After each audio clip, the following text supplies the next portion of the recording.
What sounds like fiction but is actually a real historical event. Operation Mincemeat. The Allies planted a dead body with fake battle plans to trick the Germans into thinking that the Allies were going to attack Sardinia when they were in fact going to attack Sicily. They built an entire life for this dead, fake, military man, dumped him in the ocean, and successfully distracted the Germans. https://en.wikipedia.org/wiki/operation_mincemeat. I love this story. It's so detailed and crazy and amazing, and it worked. The Man Who Never Was is a film about this. Edgar Allan Poe wrote a novel in 1838 in which 4 shipwreck survivors, at the point of starvation, choose to resort to cannibalism.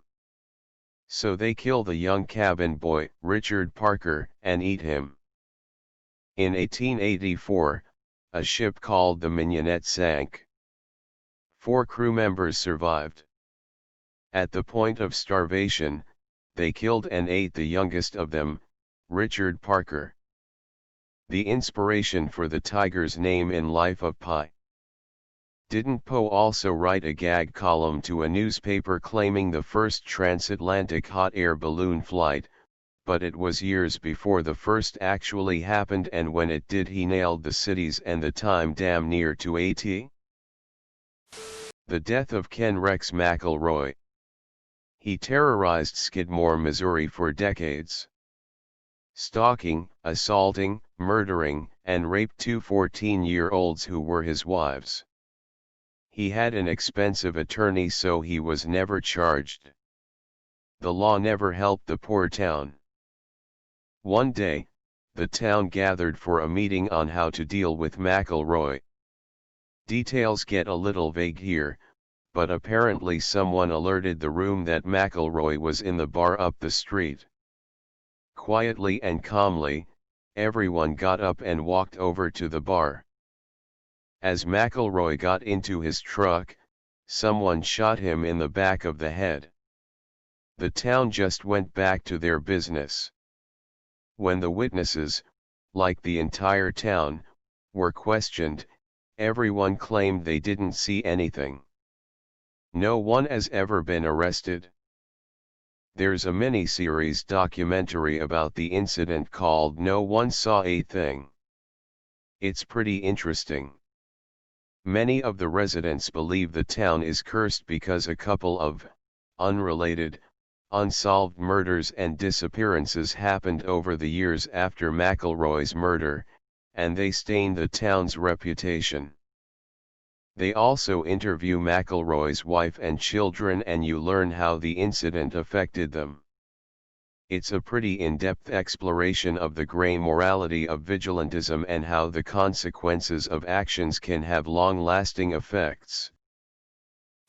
The battle for Castle Ether near the end of World War II saw U.S. soldiers, French POWs, and the German army fighting on the same side to hold the castle against an SS tank division.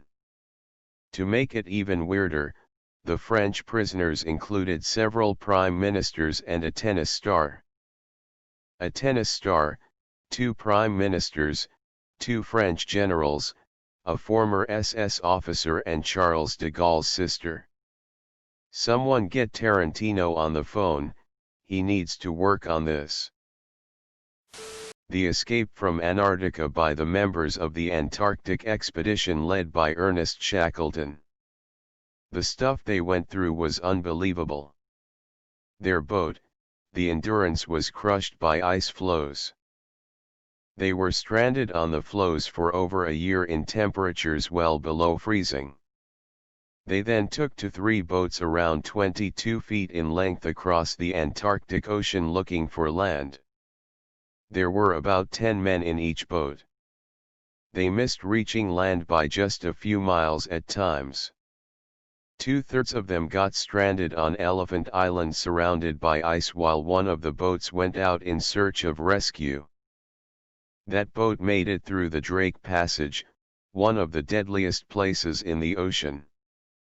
All but 3 of them got stranded with little food and water, while the 3 men who left became the first people to cross South Georgia on foot. They found civilization. Rescued the men who came through the Drake Passage. Waited months until they could rescue those on Elephant Island. Every single person who came on the initial voyage survived, with the worst lasting consequence being a single foot amputation. An English king named Ethelred, later called the Unready, took some troops to defend against a Viking invasion. The weather was bad, so a lot of the Vikings' ships crashed as they were landing. Ethelred thought that it would be dishonorable to attack them as they were stumbling onto shore, so he kept his troops back until the Vikings had a chance to get together and form proper battle lines before he attacked them. The better prepared Vikings then won the fight and slaughtered a bunch of Ethelred's men, and he and the rest were forced to run away while the Vikings went around pillaging. Also, his sobriquet does not mean unready in the modern sense, as in unprepared, but rather ill-advised. Ethelred, the name meaning well-advised. A hilarious pun. Jean de Clisson, 1300 to 1359, was married to a French nobleman who was beheaded for treason by the French king. Enraged, she sold their estate and purchased 3 black warships with red sails, and became a pirate queen of the English Channel who targeted French ships. She became known as the Lioness of Brittany, and in her 13 years of piracy, she would slaughter every member of a ship's crew except for one, so that last survivor could go back and tell the French king what had happened. Jack, a baboon who was employed to change rail signals. After initial skepticism, the railway decided to officially employ Jack once his job competency was verified. The baboon was paid 20 cents a day, and a half bottle of beer each week. It is widely reported that in his 9 years of employment with the railroad, Jack never made a mistake.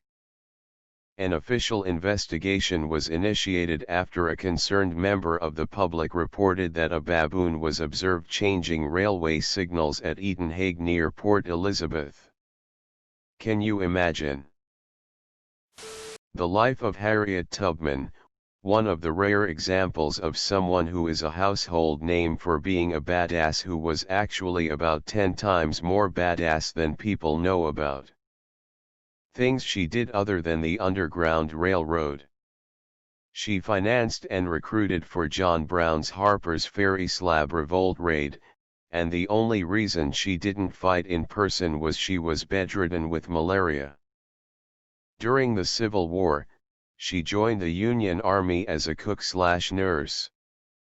She somehow class-shifted into a spy/scout and helped Union leaders plan raids into Confederacy territory, and she assassinated several Confederates. She rose in the ranks until she commanded a small raiding force of 300 Union troops from the 54th Massachusetts Volunteer Infantry Regiment, the second black U.S. Army unit ever. Her command, Company C, 54th, raided southern plantations, slaughtered slave drivers, and freed captive slaves. In the Combahee Ferry raid, where the 54th freed 700 slaves, she was also in command of 3 Union frigates, and when a Confederate division was advancing on them, she fired broadsides from the 3 naval warships directly into the enemy troops. She survived the war, and immediately turned around and started fighting for women's suffrage.